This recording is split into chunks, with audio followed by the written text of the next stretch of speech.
Three phase induction motor पढ़ाने जा रहे हैं, ठीक है। थ्री फेज इंडक्शन मोटर का क्लास आप लोग का आज से शुरुआत हो रहा है।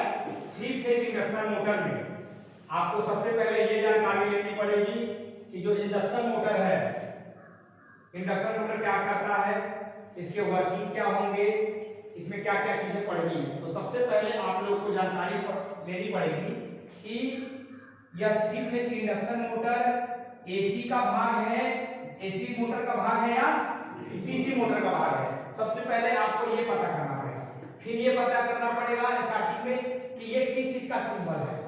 ये जो सिंबल होता है वो आपका फेज का सिंबल होता है, फेज का। और फेज में भी आपके दो फेज होंगे, एक आपका सिंगल फेज होगा, एक आपका थ्री फेज होगा। टू फेज भी होता है लेकिन टू फेज के मोटर नहीं होते, टू फेज के मोटर बनाए जाते हैं। ये जो दोनों है वो आपका एसी के अंतर्गत आता है। किसके अंतर्गत आता है? एसी के अंतर्गत आता है। सिंगल फेज पैरेलल मोटर और थ्री फेज पैरेलल मोटर। अभी स्टार्टिंग में हम एक सप्ताह का जो क्लास चलेगा वो थ्री फेज इंडक्शन मोटर का चलेगा। इंडक्शन की जो हिंदी होती है वो आपका क्या होता है? पैरेलल मोटर होता है। इसको याद रख लीजिए, क्या होता है आपका इंडक्शन मोटर का? पहले इसको ध्यान से समझ लीजिए, फिर इसके बारे में हम नोट्स लिखवा देंगे। नोट्स लिखिए। स्टार्टिंग में इंडक्शन मोटर में ध्यान दीजिए, इंडक्शन मोटर की हिंदी क्या होती है? प्रेरण मोटर होता है। Three phase induction motor. अब थ्री फेज इंडक्शन मोटर होता क्या है उसको पहले से ध्यान से सुनिए। थ्री फेज आपके इंडक्शन मोटर में सबसे पहले हम लोग इंडक्शन मोटर की चर्चा करेंगे। इंडक्शन मोटर क्या होता है, और इंडक्शन मोटर को जानने से भी पहले आपको ये जानना पड़ेगा, आपको मैंने इसे पिछली वाली कक्षाओं में पढ़ा चुका हुआ है। तो मोटर क्या है, मोटर क्या है आपका बेसिक है कि मोटर क्या है आपको जानकारी होनी चाहिए, और जनरेटर क्या है ये आपको बेसिक रूप से जानकारी होनी चाहिए। याद रखिए आपको जानकारी होनी चाहिए। तो आपका मोटर क्या करता है, मोटर क्या करता है, किस ऊर्जा को किस ऊर्जा में बदलता है। देखिए आप लोग अपना बेसिक कॉन्सेप्ट आप लोग क्लास रेगुलर करते हैं, अपना बेसिक कॉन्सेप्ट बनाए रखिए। मोटर क्या करता है, मोटर आपको बैटरी, मोटर आपको किस ऊर्जा को, ये बताइए कि मोटर चलेगा भाई बिना सप्लाई दिए हुए। तो मोटर को हम क्या देंगे स्टार्टिंग में? वैद्युतिक ऊर्जा देंगे। क्या देंगे भाई? वैद्युतिक ऊर्जा देंगे। वैद्युतिक कौन सी ऊर्जा देते हैं? वैद्युतिक ऊर्जा देते हैं। ध्यान से रखिएगा, कौन सी ऊर्जा देते हैं? वैद्युतिक ऊर्जा देते हैं। वैद्युतिक ऊर्जा के ये मोटर एक प्रकार का यंत्र है, एक प्रकार का यंत्र है, और इस यंत्र के कारण इसके पास कौन सी ऊर्जा होगी भाइयों? इसके पास यांत्रिक ऊर्जा होगी। कौन सी ऊर्जा होगी? यांत्रिक ऊर्जा होगी। तो हम सबसे पहले ये ध्यान देते हैं कि मोटर वैद्युतिक ऊर्जा को लेता है। वैद्युतिक ऊर्जा को लेने के बाद मोटर जब काम करके आपको आउटपुट के रूप में कौन सी ऊर्जा देता है? यांत्रिक ऊर्जा देता है। यानी मोटर क्या है तो कह देंगे हम लोग इलेक्ट्रिकल के भाषा में, मोटर वैद्युतिक ऊर्जा को यांत्रिक ऊर्जा में बदलता है, परिणत करता है। उधर से आइएगा, क्या करता है मोटर? क्या करता है एकदम ध्यान से समझते रहिए। मोटर एकदम आपको रटना नहीं है, कोई चीज समझना है। जितने आप समझेंगे, इधर देखिए, जितना आप समझेंगे आपके लिए फायदा रहेगा। मोटर चलेगा, घर का कोई भी मोटर, इसको समझते जाइए। आपके घर में यदि पानी वाला मोटर है तो वो चलेगा? नहीं चलेगा। पानी वाले मोटर को चलाने के लिए पहले घर का आप क्या कीजिएगा, सप्लाई है सिंगल फेज की, तो आप बटन को पहले ऑन कीजिएगा। बटन को ऑन कीजिएगा तो मोटर चलेगा। यानी पहले आप उसको बोर्ड के माध्यम से, इलेक्ट्रिक बोर्ड के माध्यम से उसको पहले आप सप्लाई दे रहे हैं, यानी वैद्युतिक ऊर्जा दे रहे हैं। मोटर एक प्रकार का यंत्र है, यानी इसके पास पहले से यांत्रिक ऊर्जा है, तो वह क्या करेगा आपका मोटर रोटेट करेगा। अतः जो मोटर की हम लोग परिभाषा देंगे वह वैद्युतिक ऊर्जा को किस ऊर्जा में बदलता है? यांत्रिक ऊर्जा में बदलता है। जबकि ध्यान दीजिएगा, जबकि आपका जनरेटर क्या होता है? ध्यान दे दीजिएगा, जनरेटर क्या होता है? तो जनरेटर आपको किस ऊर्जा में बदलेगा? जनरेटर देखिए, जनरेटर भी एक प्रकार का यंत्र है, इसके पास ऑलरेडी यंत्र है, तो यांत्रिक ऊर्जा।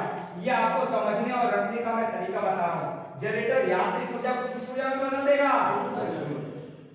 वैद्युतिक ऊर्जा में। वैद्युतिक ऊर्जा जब देगा तो आपके घर के पंखे चलने लगेंगे, बल्ब जलने लगेगा, और जो भी इलेक्ट्रिकल उपकरण है वो सब क्या होने लगेंगे? वो सब आपके चलने लगेंगे। एक बार से और यहाँ पर ध्यान दीजिए, हम 3 फेज इंडक्शन मोटर का जो है वो आप लोगों को लेसन बता रहे हैं। 3 फेज इंडक्शन मोटर में पहले बेसिक पकड़ लीजिए कि 3 फेज आईटीआई के लड़कों के लिए बस बेसिक कमांड अच्छा हो तो सारे प्रश्नों को हल कर लेंगे। फेज की सिंबल क्या होगी? तो फेज का सिंबल ये 0 के बाद जो काटा जाता है इसको मैथमेटिकल भाषा में फाई कहते हैं। क्या कहते हैं? फाई। मैथमेटिकल भाषा में इसको बोलते हैं रिक्त समुच्चय। कौन सा समुच्चय? जहां पर कुछ भी ना हो। तो फाई आपका फेज दो प्रकार के होंगे मोटरों के अंतर्गत। यह जो है 3 फेज इंडक्शन मोटर यह एसी के अंतर्गत आता है। किसके अंतर्गत आएगा? एसी मोटर के अंतर्गत। सिंगल फेज प्रेरण मोटर और 3 फेज प्रेरण मोटर। यहां पर हम बात कर रहे हैं 3 फेज प्रेरण मोटर की। 3 फेज प्रेरण मोटर आपका इंडक्शन की हिंदी क्या होती है? प्रेरण। प्रेरण क्या होता है? आने वाले टॉपिक पे इसमें आगे बताएंगे। सबसे पहले आपको जानकारी किसकी लेनी थी? मोटर की जानकारी लेनी थी। मोटर को मैंने बताया एक उदाहरण देखेंगे। मोटर को आप वैद्युतिक ऊर्जा दोगे, वैद्युतिक ऊर्जा को यह किस ऊर्जा में बदलेगा? यांत्रिक ऊर्जा में बदलेगा। जबकि आपका यांत्रिक ऊर्जा आपका यांत्रिक जनरेटर आपका यांत्रिक ऊर्जा से किस ऊर्जा में बदलेगा? वैद्युतिक ऊर्जा में बदलेगा। ठीक है, तो इस बोर्ड पर से जो आपको इंपॉर्टेंट लगे 15 सेकंड में उठा लीजिए, फिर मैं आगे इसमें उस पे किसी को लगा है ना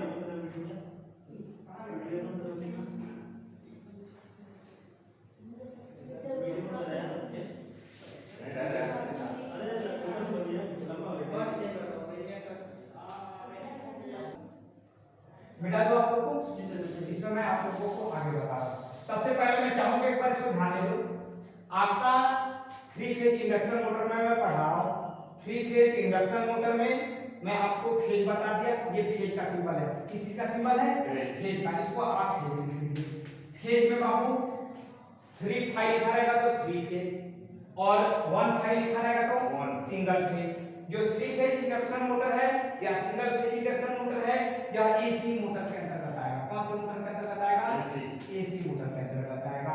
फिर आपको जानकारी होना चाहिए कि मोटर क्या है। आपको जानकारी क्या होना चाहिए? मोटर क्या है। तो मोटर के हम इजीली वे में बता दिए हैं। मोटर वैद्युतिक ऊर्जा को यांत्रिक ऊर्जा में बदलता है, जबकि जो जनरेटर होगा वो आपको यांत्रिक ऊर्जा से वैद्युतिक ऊर्जा बदलेगा। और वैद्युतिक ऊर्जा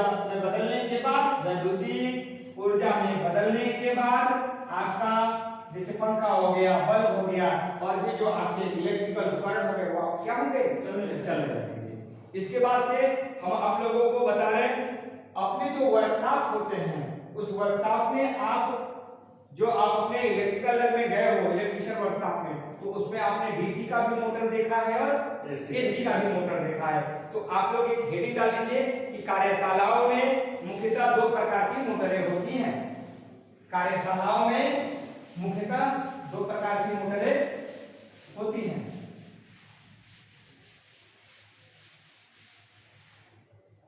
कार्यशालाओं में 2 प्रकार की मोटरें होती हैं।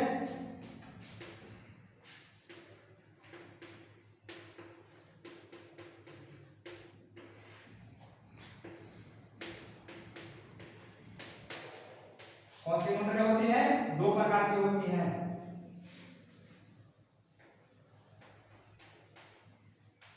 ठीक है, कौन सी मोटर भैया? एक एसी मोटर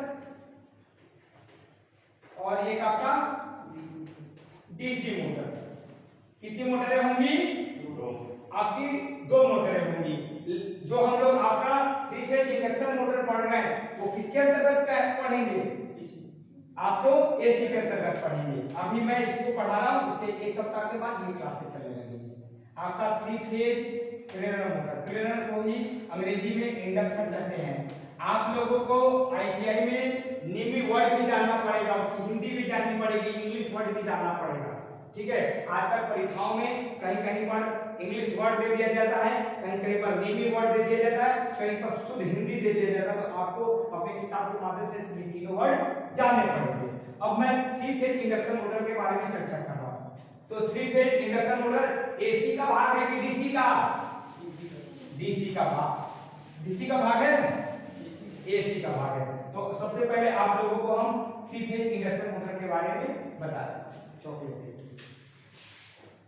चलिए थ्री फेज इंडक्शन मोटर में आप लिख लीजिए, एक नोट बना के लिख लीजिए, बहुत अच्छा नोट है,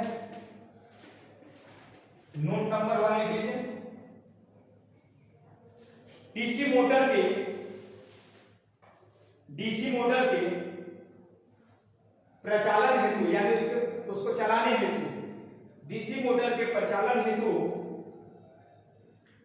उसके आर्मेचर और क्षेत्र वेस्टर्नों को डीसी आपूर्ति प्रदान करनी होती है।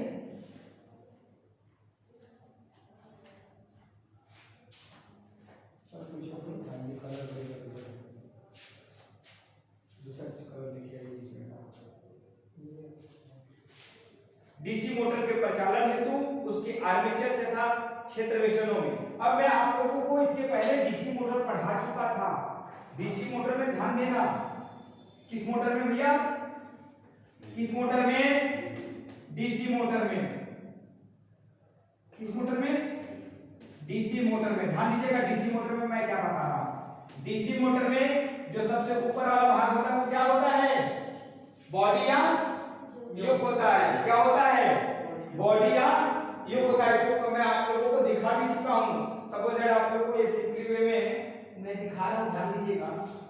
सपोज दैट ये डीसी मोटर है, तो यह पूरी जो ऊपर वाली बॉडी है, इस पूरी बॉडी को क्या बोलेंगे, बॉडी या युग बोलेंगे। लेकिन जो इसका टेक्निकल नाम होगा अपने आईटीआई इलेक्ट्रिशियन के अनुसार या इलेक्ट्रिशियन थ्योरी के अनुसार, उसको हम लोग आपका उसको हम लोग बोलेंगे युग। अब उसमें मैंने आपको पढ़ाया हुआ है कि किस धातु का बना होता है, बड़ी मशीन छोटी मशीन वो अलग विषय वस्तु है, जब वो लेसन आएंगे उसको मैं पढ़ा चुका हूं। और आप लोग को उसमें जो भी चीजें नहीं आएंगी वो आप बाद में पूछ सकते हैं। सबसे पहले हम जानकारी लेंगे किस मोटर की, डीसी मोटर की। मान लीजिए कि ये बाहरी भाग है, ये क्या है आपका, युग है, और इसके अंदर क्या लगा होता है,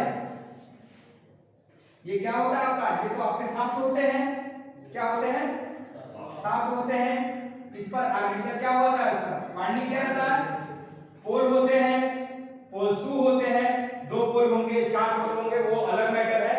मैंने इसमें आप लोगों को बताया हुआ है नोट नंबर 1 में कि डीसी मोटर में प्रचालन हेतु उसके आर्मेचर और क्षेत्र वेस्टर्नों को डीसी आपूर्ति, 2 चीजों को डीसी आपूर्ति दी जाएगी। एक आपका आर्मेचर को दिया जाएगा, कौन सी आपूर्ति, डीसी आपूर्ति, कौन सी आपूर्ति, डीसी आपूर्ति। एक तो उसके आर्मेचर पर देंगे, ये कहां देंगे, आर्मेचर पर देंगे, दूसरे उसके क्षेत्र वेस्टर्नों का मतलब होता है फील्ड पर देंगे।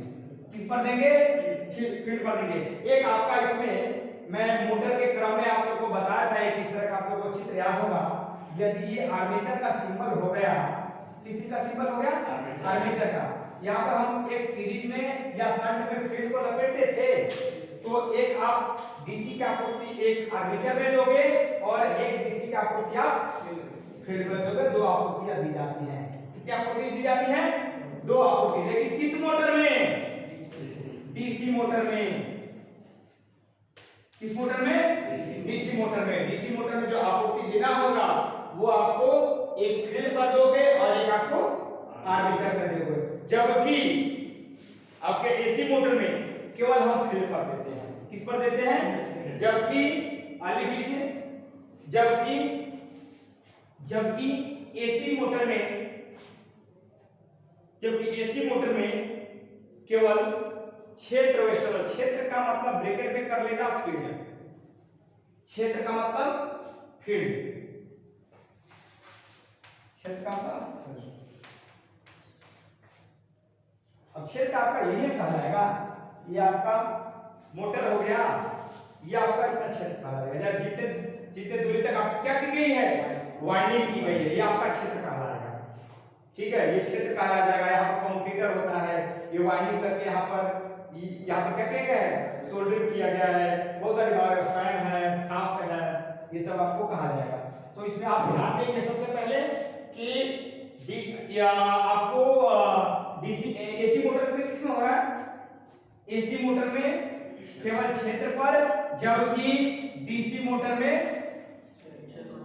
क्षेत्र और आर्मेचर दोनों पर, फील्ड और आर्मेचर दोनों पर। ये याद रखिएगा, ये प्रश्न आता है कि एसी मोटर में विद्युत आपूर्ति कहाँ दी जाती है, तो एसी मोटर में विद्युत आपूर्ति केवल फील्ड पर दी जाती है, यानी क्षेत्र वेष्टनों में दी जाती है, जबकि डीसी मोटर में जो आवृत्ति होती है, जो आपूर्ति होती है बिजली की आपूर्ति, जो हम उसको सप्लाई देने का कष्ट करते हैं, वो आपको फील्ड और आर्मेचर पर देता है। ठीक है, अब आपको सबसे पहले ये जानना पड़ेगा कि एसी जो मोटरें होती हैं, एसी मोटर दो प्रकार की होती है। कितने प्रकार की होती है? एसी मोटर आपको दो प्रकार की होती है। इस लेसन में एसी मोटर कितने प्रकार की होगी? दो प्रकार की होगी। एक तो आपका एसी मोटर में एक तो इंडक्शन हो जाता है और दूसरा हो जाता है सिंक्रोनस। कितने होते हैं? सिंक्रोनस। आपको दो मोटर सिंक्रोनस, सिंक्रोनस की हिंदी होती है तुल्यकालिक। सिंक्रोनस की हिंदी क्या होती है? तुल्यकालिक। कौन सी होती है? तुल्यकालिक। जबकि इसको अच्छे से लिख लीजिएगा, तुल्यकालिक, तुल्यकालिक मोटर। इंडक्शन की हिंदी होती है प्रेरण मोटर। दो तरह के एसी मोटर होंगे। कितने प्रकार के? दो प्रकार के एसी मोटर होंगे। पहले तो आपने कार्यशालाओं में दो मोटरों को बांटा। कार्यशालाओं में दो मोटर हो गए, एसी तथा डीसी। लेकिन जब आप एसी को पढ़ रहे हैं तो एसी में भी पता होना चाहिए कि एसी मोटरें कितने प्रकार की होंगी। तो एसी मोटरें दो प्रकार की होंगी, एक आपका सिंक्रोनस मोटर हो जाएगा, एक आपका इंडक्शन होगा। अब मैं सिंक्रोनस और इंडक्शन की, सिंक्रोनस को इसमें बहुत ज्यादा कुछ नहीं बताऊंगा, सिंक्रोनस का अगला लेसन है उसमें अगले लेसन बताऊंगा। अब एसी में भी दो मोटर है आपका, सिंक्रोनस और इंडक्शन। इंडक्शन में भी दो आ जाएगा, सिंगल फेज और थ्री फेज। तो इसमें हम केवल थ्री फेज की चर्चा कर रहे हैं। अगले सप्ताह में सिंगल फेज की चर्चा कर देंगे, उसके अगले सप्ताह में सिंक्रोनस मोटर के बारे में चर्चा कर देंगे। तो आपको सबसे पहले आप एक नोट बना लीजिए, लिख लीजिए, एसी मोटरें दो प्रकार की होती है। एसी मोटर आपके दो प्रकार की होंगी, एक आपका सिंक्रोनस होगा, सिंक्रोनस मोटर हिंदी में लिख लीजिएगा तुल्यकालिक मोटर। हिंदी में लिख लीजिएगा तुल्यकालिक मोटर। तुल्यकालिक मोटर इसको हिंदी इंग्लिश दोनों लिख लीजिए, सिंक्रोनस, SYNCHRONOUS मोटर, MOTOR। तो सिंक्रोनस मोटर को तुल्यकालिक मोटर, जबकि इंडक्शन मोटर को आपको प्रेरण मोटर, इंडक्शन मोटर को आपको प्रेरण मोटर कहेंगे। उसके बाद से हम ध्यान देते हैं, अब आपका हम लोग को पढ़ना है केवल थ्री फेज इंडक्शन मोटर। अब इंडक्शन मोटर की आपकी चर्चा होगी। इंडक्शन मोटर को ध्यान दीजिएगा कि इंडक्शन मोटर काम कैसे करता है। ठीक है, इंडक्शन मोटर में आपको किस सिद्धांत पर काम करता है, इंडक्शन मोटर के अंदर कितने वाइंडिंग होते हैं, रोटर क्या होता है, स्टेटर क्या होता है, इसमें स्लिप क्या होता है, प्रतिशत स्लिप क्या होता है, ये सब आपको ध्यान देना पड़ेगा। अंशीय स्लिप क्या होता है, इसमें आपको ठीक है इंडक्शन मोटर में घुमाव बल यानी टॉर्क क्या होता है, ये सब चर्चा हम धीरे धीरे एक एक कर रहे हैं। ध्यान देके एक एक टॉपिक को समझते रहिए। सबसे पहले हम चर्चा करेंगे आपके थ्री फेज इंडक्शन मोटर की। तो थ्री फेज इंडक्शन मोटर आप हेडिंग डाल दीजिए, थ्री फेज इंडक्शन मोटर आप हेडिंग डाल दीजिए, थ्री फेज इंडक्शन मोटर आप हेडिंग डाल दीजिए।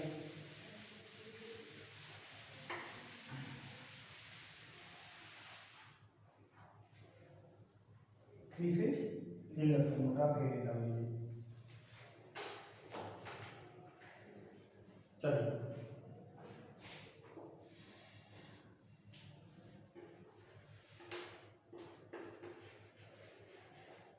थ्री फेज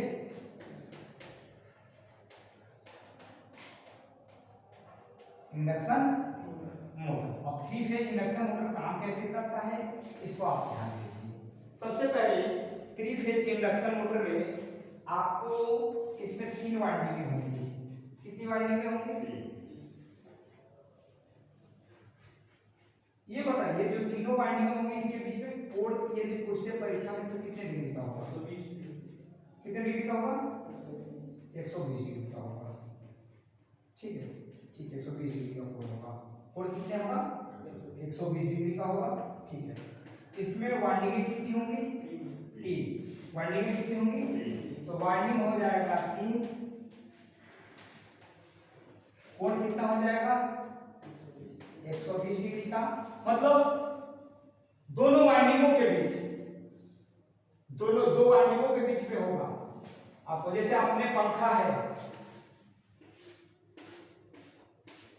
कितने डिग्री का कोण टोटल आपका बनता है, किसी बिंदु पर कितने डिग्री का कोण बनता है, फेज तीन बन रहा है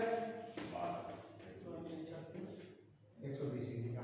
ओके, अब देखिए कोण बनेंगे 120, वाइंडिंग होगी 3, इसके अंदर ये जो बाहरी भाग होता है, ध्यान दीजिएगा, ये जो बाहरी भाग होता है उसको बोलते हैं, मान लीजिए कि ये बाहरी भाग है, सपोज दैट ये आपका 3 फेज इंडक्शन मोटर है, ये बाहरी भाग है, तो बाहरी भाग क्या कहे जाएंगे, स्टेटर कहे जाएंगे। और इस स्टेटर के अंदर ये एक वाइंडिंग मान लो यहाँ पर दी गई है, एक वाइंडिंग यहाँ पर, एक वाइंडिंग यहाँ पर, ऐसे क्रम में करते हैं जिसमें तीनों के बीच में 120 डिग्री का कोण बने। तो आपके स्टेटर में हमने वाइंडिंग कर दी गई, ये बाहरी जो भाग है वो स्टेटर की हिंदी समझ लो, स्टेटर की हिंदी जो होती है उसका शुद्ध हिंदी होता है स्थिर, जो भाग क्या रहे, स्थिर रहे, और जो भाग स्थिर रहेगा उसको स्टेटर कहेंगे, लेकिन जो भाग घूर्णन करेगा, जो भाग घूर्णन करेगा अर्थात चलता रहेगा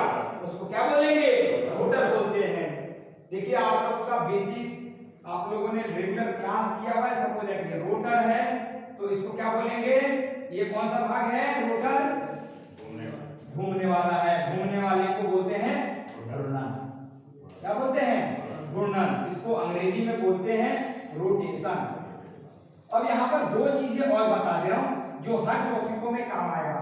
प्रश्न संख्या 1, प्रश्न आपसे ये पूछा जाएगा कि चाहे एसी मोटर हो चाहे डीसी मोटर हो, चाहे एसी मोटर हो या डीसी मोटर हो, किस इलेक्ट्रिकल उपकरण द्वारा या टूल्स द्वारा उसकी घूर्णन गति मापते हैं, टेकोमीटर, क्या होगा, टेकोमीटर, टेकोमीटर द्वारा उसकी घूर्णन गति मापते हैं।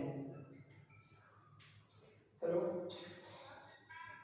आधे घंटे बाद बात कीजिए, क्लास ले रहे, ठीक है। इसमें आपका इसमें बता क्या था, किसके द्वारा मापोगे, मापन टेकोमीटर द्वारा। मान लो कि सपोज दैट ये आपका क्या है, कोई भी है, एसी मोटर, डीसी मोटर, चाहे वो सिंक्रोनस मोटर हो, चाहे आपका इंडक्शन मोटर हो, बहुत सारे मोटर है, तो इसका जो घूर्णन करता है 1 मिनट में घूर्णन करेगा, जिसको अब यहाँ पर दो प्रश्न हैं, जो घूर्णन करता है वो किस में मापते हैं, आरपीएम, किस में मापते हैं भाई, घूर्णन करता है वो आरपीएम में मापते हैं। आरपीएम का होता है, इसका आ जाता है एग्जाम में फुल फॉर्म, तो इसको लिख लीजिए, रोटेशन पर मिनट, घूर्णन प्रति मिनट, ऑप्शन रहता है घूर्णन प्रति मिनट, ऑप्शन रहता है घूर्णन प्रति सेकंड, तो आप याद रखिएगा घूर्णन प्रति मिनट होता है, लिख लीजिए, इसकी जो घूर्णन है वो प्रति मिनट में काउंट की जाती है, घूर्णन जो है वो प्रति मिनट में। आरपीएम रोटेशन, ROTATION रोटेशन पर मिनट, PER मिनट के स्पेलिंग आपको जानते होंगे, रोटेशन प्रति मिनट यानी घूर्णन प्रति मिनट, घूर्णन प्रति मिनट होगी। अब आप बता रहे घूर्णन तो आपने करा दिया कि आरपीएम में माप लिया, और किस चीज से मापोगे, तो टेकोमीटर, किससे मापोगे, जो कल ये हम आपको क्लासरूम में दिखाए थे, तो टेकोमीटर कैसा होता है, टेकोमीटर। इस टेकोमीटर में भी ध्यान रखिएगा, टेकोमीटर में दो चीजें आती हैं, एक आपका डिजिटल टेकोमीटर होगा और एक आपका एनालॉग टेकोमीटर होगा। जब आपका इंस्ट्रूमेंट मेजरमेंट का क्लास आएगा उस समय आपको बता देंगे कि टेकोमीटर क्या होता है, टेकोमीटर काम कैसे करता है, किस सिद्धांत पर काम करता है, किस लिए आपका यूज किया जाता है। अभी बेसिक रूप से आप जान जाइए कि एसी मोटर हो, डीसी मोटर हो, उसकी घूर्णन गति को हम किस में मापते हैं, आरपीएम में मापते हैं। दूसरा प्रश्न है आरपीएम का पूरा नाम क्या होता है, तो रोटेशन पर मिनट होता है। तीसरा प्रश्न है कि घूर्णन गति को किस मीटर से नापोगे, तो घूर्णन गति को टेकोमीटर से नापोगे। आपको क्या ये क्लियर हो गया? अब देखिए टेकोमीटर से आपने माप लिया, उसके बाद से आपको बता रहे कि सपोज दैट आपका एसी मोटर है, और एसी मोटर में आप घर के लिए जो यूज लेते हो वो सिंगल फेज लेते थ्री फेज हो? मान लीजिए नॉर्मल आपको यूज करना है, आपने पानी के लिए सिंगल फेज का यूज किया, ठीक है, लेकिन थ्री फेज का आप लोग कहाँ यूज करते हो?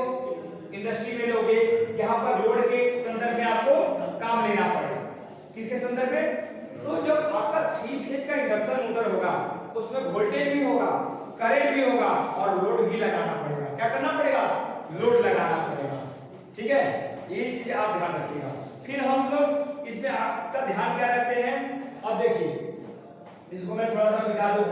सपोज दैट इसको मैंने थ्री फेज इंडक्शन मोटर था और थ्री फेज इंडक्शन मोटर में मैंने कितनी वाइंडिंग की है? 3 वाइंडिंग। इसमें टर्मिनल कितने निकलेंगे? 6। Very good. टर्मिनल क्या होंगे? 6 होंगे। 1 2 3 4 5 6। परीक्षा में आ जाता है थ्री फेज इंडक्शन मोटर में टर्मिनल कितने होंगे? तो थ्री फेज इंडक्शन मोटर में टर्मिनल आपके 6 होंगे। और आपको पता होगा कि 6 टर्मिनल को निकाल करके कहां पर रखा जाता है? सपोज दैट ये आपका मोटर है तो इसमें इसके अंदर जो भी आपके वाइंडिंग होंगे टर्मिनल, इसको बोलते हैं टर्मिनल बॉक्स। ये ब्लैक कलर का जो दिख रहा है उसको बोलते हैं कनेक्टर। क्या बोलते हैं? कनेक्टर बोलते हैं। और ये बिजली का झटका किसी को न लगे या ये ढका हुआ रहे, इसके ऊपर से कनेक्टर का एक बॉक्स लगा देते हैं, ठीक है, जिसको बोलते हैं टर्मिनल बॉक्स। तो टर्मिनल बॉक्स में हम अपना ये 6 टर्मिनल आके कहीं ना कहीं पर ये पूरे एक जगह आपके लग जाएंगे। तो 3 जो होंगे वो आर्मेचर के होंगे और 3 जो होंगे वो फील्ड के होंगे। 5 मिनट। 1 2 3 4 5 6 6 लग गया। अब 6 लगने के बाद 3 तो फील्ड के हैं और 3 आर्मेचर के हैं। 6 मान लीजिए ये है, उसमें सपोज दैट 1 निकला, 2 निकला, सपोज दैट 3 निकला, तो आपको एक को हम लोग मान ले रहे हैं रेड। रेड कलर होता है ना, रेड RYB परीक्षा में आ जाता है कि जो आपके थ्री फेज के मोटर होंगे उसमें जो तीनों का तार होता है वो कौन से कलर से होते हैं? RYB। याद रखे रहिएगा, very very important basic question है। चाहे कोई भी मोटर हो, आप कलर में प्रॉब्लम ना हो, RYB। लेकिन मोटर में हमने ये सप्लाई दिया, मोटर चल रही है, मोटर सीधे दिशा में यानी घड़ी की दिशा में चल रही है। किस दिशा में चल रही है? घड़ी की दिशा में चल रही है। और यदि मोटर ऐसे चलने लगे तो घड़ी की क्या बोलेंगे? विपरीत दिशा में चल रही है। इसको बोलते हैं अंग्रेजी में क्लॉकवाइज, इसको बोलते हैं एंटी क्लॉकवाइज। तो यदि प्रश्न ये आ जाए आपको एग्जाम में कि कोई भी आपका मोटर है तो RYB आपने दिया, सीधे आपकी चल रही है, यदि आपको इसको उल्टा चलाना है तो क्या करोगे? एक टर्मिनल को कांस्टेंट रख के एक टर्मिनल स्थिर रखो, इसमें कुछ हम इधर उधर नहीं करेंगे। Y की जगह पर B और B की जगह पर Y, 2 टर्मिनल को हम बदल देंगे। अतः इस कंडीशन में मोटर क्या होगी? उल्टी दिशा में घूमने लगेगी। तो आज का क्लास आप लोग यहीं तक रहने दीजिए। कल आपका थ्री फेज मोटर का सिद्धांत क्या होगा, रोटर स्लिप क्या होगी, फ्रीक्वेंसी क्या होगी, वो अगले क्लास में तो इसके बारे में पढ़ाई करेंगे। अब कल जो है इसके बारे में चलेगा आपका